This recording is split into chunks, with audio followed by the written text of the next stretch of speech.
Hey guys, happy Saturday and welcome back to my channel. Today I want to tell you all a little story about something that I've experienced, and I'm sure you all can relate, especially now that it's midway through the quarter, midway through the semester. Maybe you've taken your midterms or you've turned in a paper or assignment that you're not too proud of and it didn't exactly get the grade that you wanted it to. We've all been there, I've been there. In fact, I was actually there last quarter, my first quarter, with my Ling 20 class, and I bombed the midterm. I got like 65, I think, on the midterm, and this was a huge issue because I needed to pass the class with a B+ to move on to the next level of linguistics. So this is especially important for people who are in community college. You know, you're obviously trying to get the highest grades possible so you can have strong grades on your transcript and transfer into a competitive school such as UCLA or UC Berkeley or wherever you're applying. I'm not going to sit here and tell you guys to go to class and do your homework because most likely you're already doing that. But here's what you can do in addition to those things that will really help you understand the material and turn it around. The first thing that you do in this situation obviously is probably overreact a little bit. Take your time, have your little moment, cry about it, whine about it, whatever. Do whatever you need to do to get out of your system, and then ultimately what you really need to do is get over it, because I would say probably 60% of turning a bad grade around is the motivation to actually turn it around, and 40% is taking action. So the hardest part is getting to the point where you are, willing to take action. So once you've gotten over it, then you can start to develop a game plan. What I like to do when this happens is I look over the syllabus and see what opportunities I have left to redeem my grade. So usually the midterm is a pretty significant amount of your grade. A term paper can also make up a good portion of your grade. So you look at that, you say, okay, this is what I got so far. There are plenty of grade calculator websites out there. I'll show one right now that I like to use. For some reason, UCLA doesn't calculate your overall grade in the class with each individual assignment that is inputted by your teacher. When I was in community college, you did that. The website did that, and it would actually, we could say what, I want a 98 in the class, what do I have to get in the remaining assignments, and it would tell me. Unfortunately, UCLA doesn't have that technology. I don't know why, but if you're like me and you don't have that opportunity, I use this website right here. So calculate your grades so far, and then if you want, you can calculate, what you need in the remaining coursework to get the overall grade that you need. Look at your syllabus, look at what you have left, and really determine where you want to focus your energy.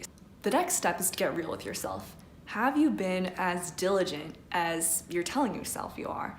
It's easy to be like, oh, but I worked so hard or I studied so much. Well, yeah, if you crammed for 5 hours before the test, that's great, but you weren't really learning that. There was no deep learning of that, and there was no deeper internal storage of that information. You kind of just crammed it, which isn't necessarily the best technique, but that's a whole nother video. There's active learning and there's passive learning, and I mean, I'm not even gonna lie, sometimes I'm a passive learner, especially if it's a class that I find really easy and I'm doing really well in.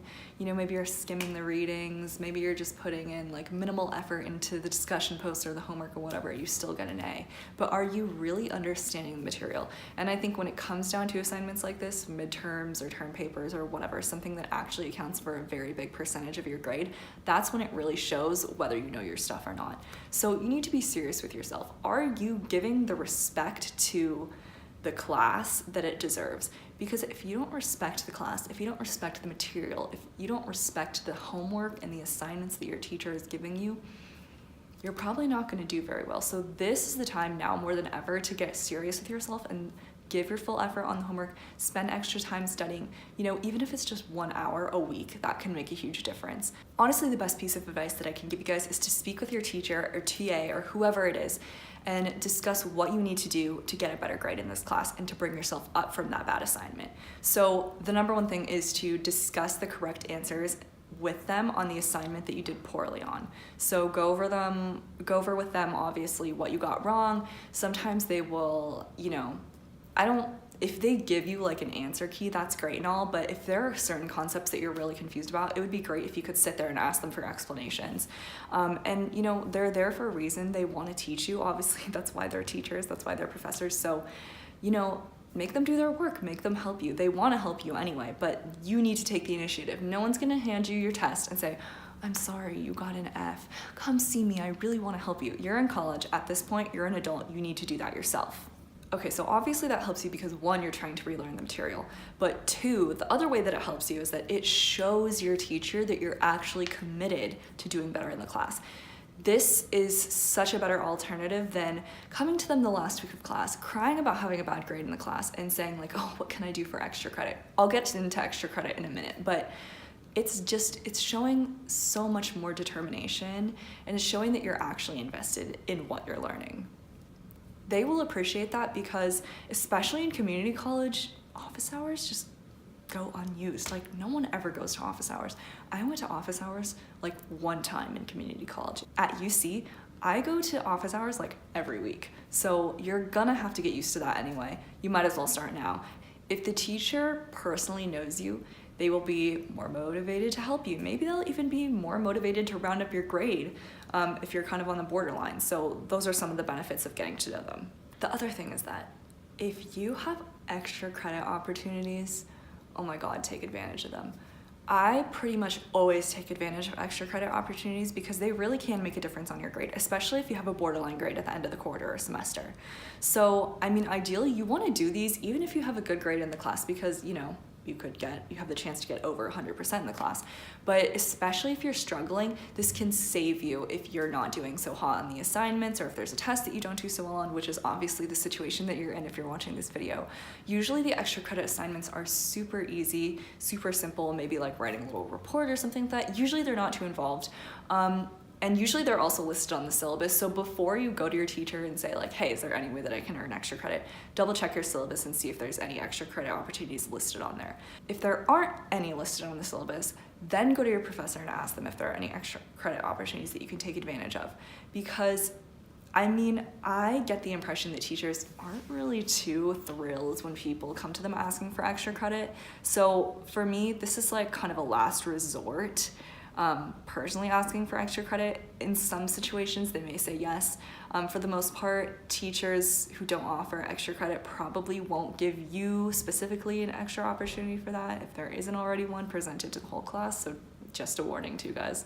So this is what I had to do in my Ling 20 class, which was Intro to Linguistics, and it was actually super hard, and I got like a 65 on the midterm, and I needed to not only pass the class to advance to the next level of linguistics, but I needed to pass the class with a B, okay? And I currently had like a D in the class, so I was like, yikes. I was actually really scared that I wasn't gonna pass and I was gonna have to either change my major or drop out of UCLA. I know that sounds really dramatic, but I'm really dramatic, so of course I had that reaction. But I was able to do it by going to office hours, by putting the time in on the homework. For the final, I studied really, really hard.